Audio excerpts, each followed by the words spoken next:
okay, let's say hypothetically in some world we became professional athletes, right? Mhm. I'm on Martin Odegaard's salary of 300K. Mhm. What more in the world do I have left to? I owe nobody.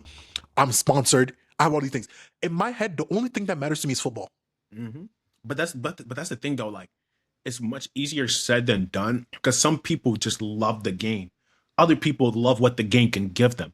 Do you know what I mean? Write that down. Write that down. Ooh. Write that down. Write that down. Write that down. Write that down. Write that down.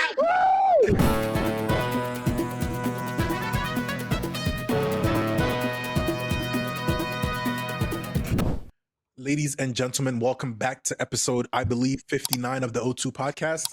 We're batch recording today, so if you've seen us in the same fit, it is what it is. You're gonna see the same one after this as well. I'm taking my spring break is coming up on the 28th, and then I'm gonna be going down to Connecticut from the 31st to the 7th, I believe. So we want to get these out, and then so that we, because Mandem is on a consistent thing, bruv. So we don't want to be missing out episodes. Today, one of my coworkers that I've gotten close to, her name is Fion, Chinese. That's rush hour. We locked into it. And those people where you meet and it's like, the friendly fire racism where it's like she shoot, you shoot, but both y'all not crossing the line is genuinely funny. Because it's so funny because I told her, she's driving me to the airport, and I hit her, I texted her, and I was like, oh, like, hey, we went to the airport together to not today, but we went to. I asked her to drive me to the airport, and she was like, oh, like, where are you moving? I told her, apparently now we live like a 30-minute drive from each other, like a 20-minute walk. And she was like, damn, I can't go outside on walks anymore. I was like, you know what? Oh. I was like, yeah, I was like, you're good. But it's like, it's just the friendly fire between the Asians and things. So we were talking today, and so when she said that, I sent a Jackie Chan meme back to her. And she was like, we don't like Jackie Chan. I was like, why? She's like, you didn't hear what he did? Did you know in like 1982, Jackie Chan had an affair with this Taiwanese model, had a child, and then when the secret came out, he abandoned them both? Mm-hmm. I still stand by the nigga though. I'm sorry. Like, bro, like, you don't understand, bro. Like, you don't understand when I was young, like, like how you had like a WWE obsession, like when you were young. I had a Jackie Chan movie. Hustle and respect. Yeah, bro. I had a Jackie Chan movie obsession. I've watched like his whole catalog. Ever since like 2011, 2012. Everything before that, watched it back and front, left and right. I can tell you the plot of like majority of his movies. The kids today will never understand when we found out there was a movie where Jackie Chan was going against Jet Li in the Forbidden Kingdom. That shit was tough. Bro, you like 5 times. That movie tough. Like, bro, Forbidden Kingdom, what's it called? Rumble in the Bronx. That, bro, it's like I'm a Jackie Chan nerd head. Like, I knew all of this stuff. And mind you, one of his daughters, like, came out gay. Let it go. His son too. That was the one that he ended up abandoning. And apparently she came out homeless not too long ago. And I'm like, big man, you're worth $400 million. Oh, you want to know something else? He ain't leaving nothing to his kids. I know, I heard that too. Yeah. But she can speak for herself. Niggas love Jackie Chan. Niggas love Jackie Chan. I love Jackie Chan. I was like, in my head, I'm like, I'm trying to understand his mythology, but what do you get from this? From what? Abandoning your kids, $400 million to charity. Yeah, he ain't leaving nothing to his kids. They said why? He said they need to learn work ethic. Brother. What, like, the whole pull your own self by your bootstraps, hustle bustle when you already made it, bro. What are you doing? Like, what are we doing? Like, bro, teach me how to move the money. Like, you losing the plot. You're going about this the wrong way. Like, people think like work ethic and hustle is sometimes it is something that you like. Either having that dog in you is something that you got, but you can teach having a hustle. I think being somebody with work ethic. If your kid low-key grows up and he doesn't have it, you're partially to blame. But I'm like, I would understand it if he's saying that to them to like maybe entice them, and maybe on his deathbed he's like, nah, psych, I'm leaving it. But I feel like he's dead ass. I feel like he's dead ass.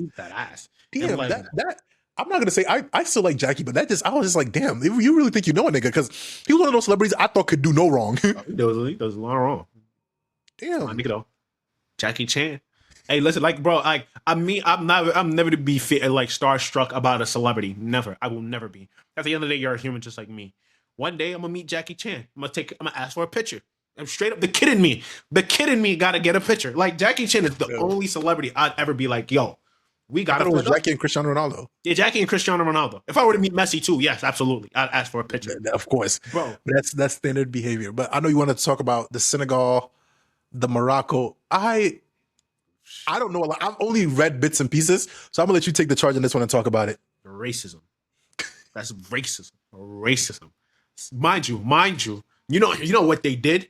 They didn't not only just rescinded it, they gave them 3 goals. Like 3 goals. Like, mind you, Morocco didn't score at all. They took away Senegal's goal, gave them 3. So they ended the match. Like, if you go on Google and search up Senegal versus Morocco, it will show you 3-0. I was like, what? Mind you, I was searching it up the other day because it's international break, and I wanted to see who did the coach call up, because the World Cup is coming. So I wanted to see who's he gonna call up for the World Cup squad. I'm seeing Morocco 3-0. I'm like, wait, I watched that game live. Sure, Morocco ain't scored. So what the fuck is going on? And you know how I found out? You know how I found out? How? My Egyptian friend called me. He called me. Mind you, I don't even think I have him on my favorites list. You know my phone is on Do Not Disturb. Let me see. He isn't. How the fuck did he get through? Bro, I swear to God, like, bro, recently now, like some phone calls have been slipping through. He's not even on my favorites list, so it should have been automatically the voicemail. For some reason, some way, somehow it went through. I'm sitting out here thinking I turned off my Do Not Disturb, and I picked up the phone. I'm like, "What's up, bro?" And he's like, "Did you find out what happened?" I'm like, "What are you talking about?" He's like, "You don't know, don't you?" I'm like, "What the fuck you mean? What are you talking about?" He's like, the CFA just rescinded must have called Senegal's trophy. I was like, "You're fucking lying." He was like, "Nah, I'm being serious." My thing about this whole thing is that what happened. It's in the history books. It's done. I would much rather they like ban Senegal for maybe the next 3 AFCONs or something. Whoa. Ibra, We have a generation. We have a generational squad right now. Ban us. So you would. So let's say, all right, okay, punishment. Either we take away this AFCON or we ban you for the next 3. The next 3. I say take the AFCON because our squad is young. Our squad is young. Think about it. Majority of our squad is under 26. Like what? You know, Iliman Ndiaye, right?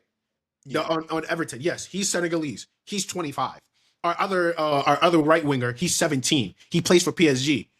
Mind you, he don't play. But I mean, bro, but like with a front 3 like Barcola, Desiree Doué, Kvaratskhelia, and Ousmane Dembele, bro. If you're 17, you know you're not touching that field. If those 4 are you got to be on like some Lamine Yamal type performances for you to be getting that game. Exactly. And mind you, he's a baller. He is a baller. Like when he touched that field in AFCON, I'm like, yo, who is this kid? Like, yeah, bro. Mind you, 17. We have one of our center backs. He's 20. He plays for he's a center back for Chelsea. We have a young squad. One of our striker. Our midfield is packed too. We got Popsar. He plays for Tottenham. We got another player. He plays for Monaco. Starter for Monaco. We got another player. Starter for Villarreal. We got our right back is like what? Under 25. Our other right back is like 26, 27. Bro, so it's like we have a young squad. The only old guys that are a thing is what? Is Sadio Mane and Kalidou Koulibaly. The rest of the squad. Mendy. Mendy's 28, 29. So it's like he got another 7, 8 years that if he wanted to, he could play. Goalkeepers could go into their 40. So it's like we got a young squad. And what else? Who else? On our right back and on our left back too. We got 2 really good left back. One of our left back, he's 20. He plays for West Ham. So we have this is our golden generation. I really just don't think I'd rather maybe you guys are out for the next 1 or 2 AFCONs rather than. So you'd rather than give up the trophy? It doesn't make any sense. Like, it doesn't make no sense. But if we're talking about which punishment you would choose, take it. We have a young. It's not like this is our last stop. Like, mind you, are we gonna go far in the World Cup? Yes. Are we gonna win it? No. But I know. How far do you think you're gonna put your predictions down? We're going far. We are gonna be the last African team standing up. I would say that. How much money would you bet? How much? I don't got nothing right now, but I'll bet on the future thing. We have I'll bet you $30. I'll bet you $30. I don't think Senegal. I think Senegal will make it past the group stages. I don't think they win the round of 16. I don't think they make it They make it to the quarters. If we beat France, I would be shocked. But France is in our group. I said if. I said if. Relax. But bro, again, bro, our squad is not filled with bums. Like, I'm telling you, like, this is our greatest squad ever. Right? Who's that? Ghana, please, no, please. I know I'm going home. No, I'm not gonna say it. I know I'm going home. I know we're not making it far. That's one thing I know for sure. Antoine Semenyo pissed. Antoine Semenyo, like, man, if I just waited a couple more years and maybe just like, you know what? But then again, Eddie and Nketiah did that. That nigga said talk about trying to come back. Oh, nigga, don't. Him and Callan Hudson-Odoi recently Calvin Hudson-Odoi take a year. he recently did an interview where he talked about like his football journey. I'll link it to you. It was actually I listened. It was a thing I listened to when I was moving. I like as a football player or as a soccer player, he's one of the few guys I really rate. That injury fucked him up. Oh yeah, That injury so fucked. It breaks my heart every time. His potential, his ceiling, too high. Yeah, He was one of those attackers that just goes at you, and all he was missing was finishing at the age of what, like 19? 18. It's crazy. He's like 23, 24. Mind you, He's yeah. still so young. It feels like he's been playing forever. The thing is, he's popped onto the scene when he was like 16, 17. And that's the thing about like some of these players, bro. Like, you're thinking they're old, but they're not. Like, for example, Kovacic. Kovacic is only like 30, 31. And mind you, but he's been playing for so long. I'm sitting out here thinking he's like 35, 36. He should be getting ready for retirement. But he's who else? Raheem Sterling, Leroy Sané. Like, these are players like we've been seeing ever since we were kids. Like, and then now we're in our mid-20s. We're getting to our mid-20s. And like some of these guys, you're just like, yo, he's still playing. Like, that's the thing about Callum Hudson-Odoi too, which is crazy. He's younger than me. I'm like, Yeah, really he left Chelsea when he was like 21, 22. mm-hmm. And I'm sitting here, I'm just like, nigga, what the fuck? You're young as shit. But I first knew about him when he was in the academy in the U17. You was the one who showed me him. I remember that. You was the one who showed back then. Mandem used to, when you played soccer back in the day, you used to watch the highlight videos. It was you watch before every game. You watch the highlight. I'm about to do that in the game. You trying to mimic some moves. I never did that. You're weird for that. Never did that. And I remember I'd watch his videos and I'm like, I feel like I could do this place. I love this play style because it was more of like pace and power. That was his play style. And just really dribbling. So I was watching, I'm like, this nigga's the next big thing. I was like, I feel it. He broke in the first team. Then he's like scoring. I'm rooting for him. Then he tore the Achilles. I'm like, damn. It's so hard. Like, honestly. Yeah. Like, and that's the thing, like, it's either with the Achilles, it's either you come back better or you don't. Like, Eze tore his Achilles, and he came back in 6 months, and he's playing better. Like, yeah, Eberici Eze, he tore his Achilles when he was at Crystal Palace. I feel like one thing most players, and even I think even the mistake that most soccer players make is that you make it further in your career when you rely on your head rather than like your athletic ability. 1,040%. And I think it's one of those things where people, they got to start teaching the newer generation is that your mind will take you a lot further than you, because the thing is, as a player, if you can, like for example, a torn Achilles, you know you're not coming back the same way physically. Mm-hmm. But the way Eze's been, I watched the game, their last Champions League game against, I forget who they played against, Leverkusen. Leverkusen, yeah. The goal that Eze hit. I didn't watch the highlights. I didn't watch the game. I just seen the score. You should go watch those highlights. Really? Right, you know, that's one thing we should start doing in the reacts. Actually, reacting to new up and coming soccer players' highlights and giving them ratings. See how the Mandem is. See how we. That's a great idea. I'm thinking we're gonna start doing that because it's me. We're gonna start doing that. Yeah. I watched the highlights of those games, bro. The goal, bro. But it was like for him, he's. Like his game right now is not predicated more on like his pace. It's more of like quick turns, passes, and shots. Yeah. And I'm like, that's the kind of mentality you need to go for. Because if you rely too much on your athletic ability, bro, you're gonna, unless you're Cristiano Ronaldo, bro, it's gonna fail you at some point, bro. Bro, not even fail you. Like Father Time. Like it's just like Anthony Elanga. You ever watch him play? It's just he's just a track athlete. But I'm like, yo, like there's no thought process going in his head sometimes when you watch him play. Those are my worst kind of players. Is the players that is. Like my worst archetype of wingers, Anthony Elanga, Garnacho. Garnacho pisses me the fuck. I don't see it. I don't see it. Like there's certain players where I'm like, okay, I see it. Like a Kobe Mano. Like everybody sees it. Everybody sees it. Well, Garnacho, like, what are we looking at? What are we seeing? What are we seeing? They need to put whoever whoever scouted him to go from. Man, where is he now? To go from Man U to Chelsea, they need to fire his ass. That's an undercover agent ready to fuck y'all up because Garnacho ain't shit. Whenever I go and I see they're venturing for Esteval, I'm like, why? Yeah. Why? Bro, like I don't get it. Like I don't get. There's certain players where I'm like, okay, I see it. Makes sense. Other players, I'm like, I don't see it. I really don't see it. Players, I'm trying to think. And I'm telling you, when he was on Man United, but I just think it's just a Man United. I don't like Man United. Yeah, it's just a Man United. Jadon Sancho used to be one of my favorite players. I don't know what's happened to him. He just came back to the ends. I think he just came back to the ends. Like he just got comfortable. Like bro, because it's like, think about it. Noni Madueke went to Bayer Leverkusen, bald. Like bro, like all these guys like Frimpong left England, bald. So it's like when you leave your hometown to go to another country, bro, it's like you gotta succeed. You don't speak the language. You don't know anybody there. What are you gonna do? You gotta lock in on your craft. But we like that's a conversation. I think we could just make this episode a football chat. I don't think that we don't talk enough about some of these young players that are falling off. Why are you falling off? You have the world that you're, because I'm thinking, I'm like, okay, let's say hypothetically in some world we became professional athletes, right? Mhm. I'm on Martin Odegaard's salary of 300K. Mhm. What more in the world do I have left? I owe nobody. I'm sponsored. I have all these things in my head. The only thing that matters to me is football. Mm-hmm. But that's the thing though. Like, it's much easier said than done because some people just love the game. Other people love what the game can give them. Ooh. You know what I mean? Right now, right now, right now, right now, right now, right now, right now, right now. Like, yeah, you know, but like, now it's some cool shit. yeah, bro. Like, some people love the game. Other people just love what the game can give them. And like, but that's the thing though. Like, and it's for some folks, it's like once they get the money and once they get the thing, it's like, okay, what else is there for me to do? Like, you know what I mean? Even though like their craft, they can get better. There's so much more they can learn, they can do. It's like I made the money, I got the fame, I have enough money. Like, if you move your money right, I have enough money to sit down and do nothing for the rest of my life. You know what I mean? For some folks, it's like they don't love the game. Like, I've seen a video clip of Terry Henry. They was like, hey, if you wasn't a professional soccer player, what would you be? He would be like, I'd be a semi-pro. And it's like, that's the mentality of somebody who loves the game. You know, because when you love the game and you chase the craft, the money is gonna chase you. People are gonna pay you to, like, bro. You could tell Haaland takes it serious.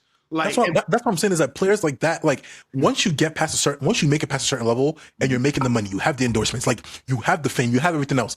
Your sole focus should be just how do I ball each and every week? Because everything else that you're probably gonna end up chasing, it's chasing you. It's chasing you. It's gonna flow. It's gonna come. Like, he's like, bro, if you chase the craft, if you focus on your game, bro, like the money is gonna chase you. So that's why sometimes, like, when I be like hearing certain takes, I'm like, bro, if you're so good, they're like, teams are gonna be like, bro, we're gonna pay you. Go ahead, like, please. Like, Erling Haaland, I'm pretty sure he's getting 500K a week, bro, at the age of 25. But that's because why? There's like, bro, I've seen videos of him and they're like, bro, he's spending about like 10 hours a day just solely focusing on football. Like, that's all he does. Nothing else. Nothing more. Pitch. He gets on there, he scores. Yeah. He's not a player that you see get injured for a long time. He might be out for like a game or two or three. Not out for a long time. His longevity is there. Professionalism. He's not caught up in a lot of scandals. I'm like, 500K, and that's not even adding his endorsement deal with whatever company he's getting, the free clothes. Like, and he has a YouTube channel. The nigga is printing money. He's bro, like, it's printing money. But that's just it. Like, bro, some people love the game. Some people just love, like, bro, I can make money from it. Like, I think I've heard players like who've said, I never liked it. I just liked it because I've got paid from it. Like, and that's the same thing I've heard, like, with the NFL, with the NBA. There's like so many guys in the NBA, like, who are superstars. They'll be like, yo, bro, like, a bunch of these guys are bums. Like, you're sitting out here looking at them like, oh, this guy is this. He's like, bro, but real talk, when you know them, they're a bum. They don't take the game seriously. It's like once they've gotten the check, once they got the notoriety and stuff like that, they're done. Like, mentally, they're done. It's like a 9-to-5 job that they treat. They just come in, practice. Once they're done, they go home, play video games, and none of that other stuff.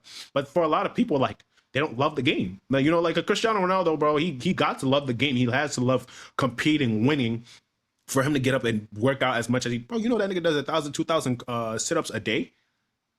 That's what I'm saying is that what I don't understand is that's like they're paying you so much money to bring the best version of you to a team. I'm like, that's what I'm like, when I'm watching some of their things and they're out partying, they're out doing something, I'm like, bro, when you retire, the party is not going anywhere. When you retire, the yell is not going anywhere. They're not. What are we doing? Like, and the thing is, like, a soccer career is probably, let's say on average, you're not 5-10 years of your life if you can just give something your all and that's it. But again, these things are easier said than done.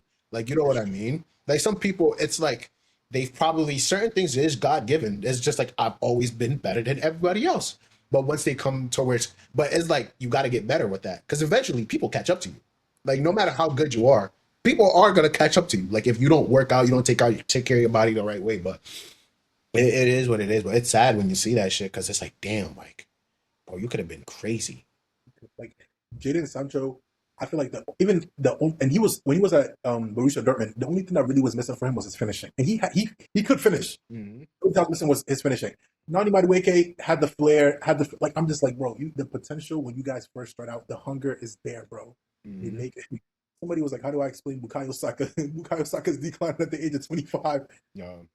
I think he's just having a bad season, bro. Like a bad season doesn't define a person's ability, to be honest with you, because it's like it could be one bad season, boom, and it's done, and you get right back on track. But bro, like honestly though, like it's sad though, you know. But and then the thing is that I realized too, like some of these pro, like we look at some of these pros, like obviously there's levels to it. I'm not talking about Premier League and stuff like that, but some of these pros, you think it's a crazy distance between us and them? It really isn't. It really isn't. It's not. It's the little things. That is true. It's the little things that set them crazy apart. Like bro, you ever watched you ever been to a MLS game before? That's the first time when I realized, I'm like, the pace isn't crazy. It's just like it seems like a rehearsed dance where everybody knows what they're doing and nobody's making a mistake. And that's the little things. It's like first touch is immaculate. Way to pass the ball, how you pass the ball, how a person receives the ball. And like it's the little things where it's like a nigga, if I knew that, I can do that shit too. Like for example, like the way somebody pings a ball matters. Like for example, if I'm a center back and I'm pinging the ball, I've seen some players do it real good. Like I haven't got to that point. Like if I can kick a ball, I know it's gonna get there, but it's gonna get there like this. Where I've seen other players from the same distance, they'll be like straight for me like that. It's also the timing of the run. Mm-hmm. You want to play a pass. You want to play a pass to where you know the person's gonna meet it. Yeah, exactly. Yeah, I get what you mean. Like it's the little details. That's out of this world. They just do the basic stuff just really, really well. Mm-hmm. So it's like the stuff that everybody can do. They just can do it more because I definitely see what you mean. Yeah, like bro, like that's what I realized. Like I've seen Jack Harrison. I remember when I went to Riverside. I seen him training, and I'm like, he's not doing anything crazy. Like you know, like you're expecting like there's certain players where I was like, oh shit, that motherfucker is crazy. Like obviously, but I'm talking about like the regular professionals. I'm not talking about like the Messis, the Haaland, the Premier League high level players, like the La Liga, Cristiano Ronaldo's. I'm talking about like because those are like 10 guys compared to hundreds of thousands of pros. I'm talking about the hundreds of thousands of pros. They're not doing that much crazy stuff. Obviously, it's just there's little things that they're doing. Like for example, like I didn't grow up playing in the academy, but the things that they teach you, they're like you make the decision like I did. What are you talking about? I said you said you went from we didn't play in the academy to I didn't play in the academy. And I was like, you talking about I didn't play in the academy. Played in Asphalt Green. That wasn't an academy, brother. A club, potato. Like they teach you little things from a young age. It's like how to touch the ball into space. Whereas like, well, growing up, you just touch the ball, turn around and run. Whereas like number 2 is like, hey, before you get the ball, look at your environment, look at who you want to pass, touch the ball, move it. Other folks is like when they get the ball, pick their head up. Now they want to make a decision. Like it's little things where it's like if I was in an academy, I know that shit too. What the hell? It's like like what coaches are looking for. It's like if you're like a Lamine Yamal, where it's like, bro, if I turn around, I know I'm gonna beat you. Like but those players are rare. So if you're either super good at dribbling, or you're not. And if you're not, you're doing what the fuck the coach asked you to. It's like you take the ball and it's purely decision making. And that's what I realized at the higher level is it's your ability to make good decisions. First touch. What else? Great. Just mainly those two things. Your decision making. Because it's like hey, just because I can take this guy on and dribble him doesn't mean that's what the moment asked for. Like, you know what I mean? So but it's little things that you won't know until somebody teach you or the moment happens where I'm like, oh, but it's like now I know that now because I'm like, I've gotten older. I've played so much soccer. I've watched so much of it where you're like, oh shit, that does make sense. Like, you know what I mean? Like, oh, okay, I didn't think about that. That wouldn't think, but it's little. And I think the most important thing about soccer is, and because my son Quadro Jr. is going to be he's going to be a baller. Yep. He has no choice. Like I want to see my son surpass me in terms of soccer. So if any of my children could play college soccer, like get recruited, you beat me. We've already done that. We've already right. So my whole thing is the way I think I'm gonna go about it and teaching them is like you just got to get used to this playing. Like like I feel like you can't put strict guidelines on kids too early. Be like at 3 you got to be in the academy. Let him go out on the field. Let him enjoy playing with his friends. Let him have those moments. And eventually let him find his own love for the game. I'm like, that's what people miss is that most people view soccer as like, this is something that like oh, I got to have a first touch, right? Like that's the biggest mistake I see now, at least with the kids getting into soccer now, is they're all like, I got to be playing for the MLS next. I got to be playing for this. You don't. It's all about notoriety for them. Like it's crazy because like the creativity portion of it, the just the pure love of the game is gone. Now it's become like, how can I? It's almost like a how can I grind just for the sake Yeah. of making it? Like there's no love for the craft. I and it's I I played because I've been getting back to like playing like Mhm. and this is how I know I like it because my body is not in the shape to be playing soccer. I'm not nowhere near what I was, but I still go and I still try to do my best. And I'm the kids that come to play, I watch them play and I'm like, they're not enjoying it. Like this one kid, his grandma brings him to come play with us all the time. He's Ghanaian. And it's like every time he like gets a bad touch or like gets back pass, like he's beating himself up over it. I'm like, bro, you're like 13. Relax. Relax. Mm. You make a bad pass.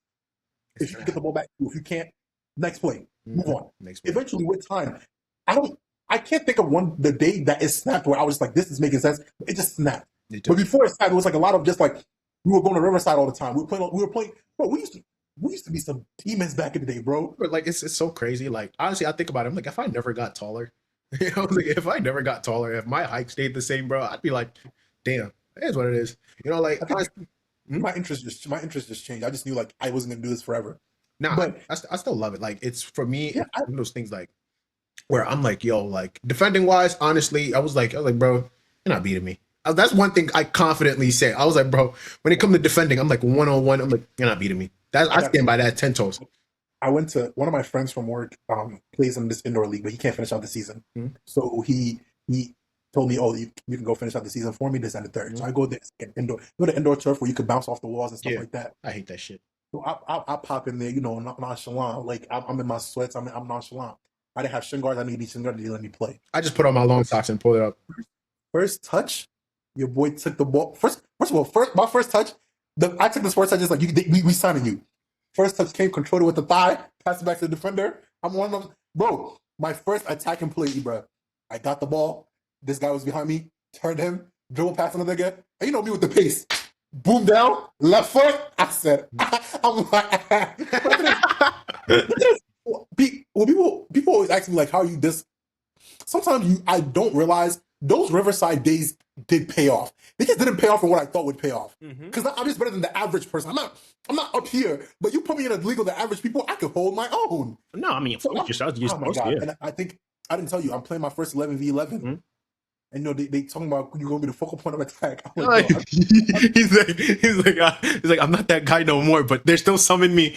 But it's like, bro, they're like, oh, what kind of forward do you want to be? Do you want to be the false nine? Do you want us to? he's like, brother, send that ball up top. I'm running. He's like, but the muscles. Bro, like sprinting back in the day used to be so effortless for me. Now I feel it. Like I can still get there, but I feel it now. Like I feel it after. Mhm. So I'm like, man, I went and you know me. Back then I used to be very drippy with the drip. I got me some socks, man, some And we shit. did some new shit every day with you. I was just like, I'm ready to ball. I don't know how you did it. Even if I could do it, here's the thing. I can't wear new cleats every time. Like, I hate that period where I'm getting my feet used to cleats. I couldn't. I was uncomfortable for most of the time. I just wanted to look drippy. You can definitely tell I wasn't serious. I was uncomfortable for a long time. I just wanted to look drippy. I'm sorry. I'll say that. I had a bunch of cleats, which I gave all of them up. If I knew I was going to be playing in Wisconsin, I never would, but it is what it is. Bro, like, honestly, it's so funny because it's like now it's like you watch so much of the game and then a lot of it now is just up here. Because it's like, it's up here. But like for me though, like, it was mainly always up here because I'm like, I was never always, I'm not no freak athlete. I'm not a bum, but I was always a freak athlete. So I know me, I'm like, listen, you catch me in open space, I know I'm getting beat. So me, based on how a player played, I was like, okay, I got you. Like for example, I knew how to defend you. You were just trying to run past me. Yeah, bro, let's Bro, please, let's calm this down. Bro. Now, let me get through these 11v. Let me catch up. Next time we play, you're not to Ibra. You're not. I don't know how niggas don't put respect on my name, bro. Ibra, you're not touching me. Listen, brother, I know you just want to kick the ball past me. So I'm not that player no more. I don't understand. Man, them play up here now. I'm literally just taking 2 steps. I'm taking a step back and I'm ready for you. And I'm like, the moment you got me beat, I'm just gonna foul you. So either way, it's like you're not gonna beat me. Like, you know what I mean? Like, man, them is really downplaying my. I'm not down. No. I'm not downplaying you. I'm telling you what I am, nigga. You know who I am. You know who I am. At the age we are now, maybe back then, at the age we are now, 1v1, Ebro, you're not touching me. You're not 1v1. touching me. Listen, 1v1, I promise you, gun to your head, your life depends on it. You can't beat me.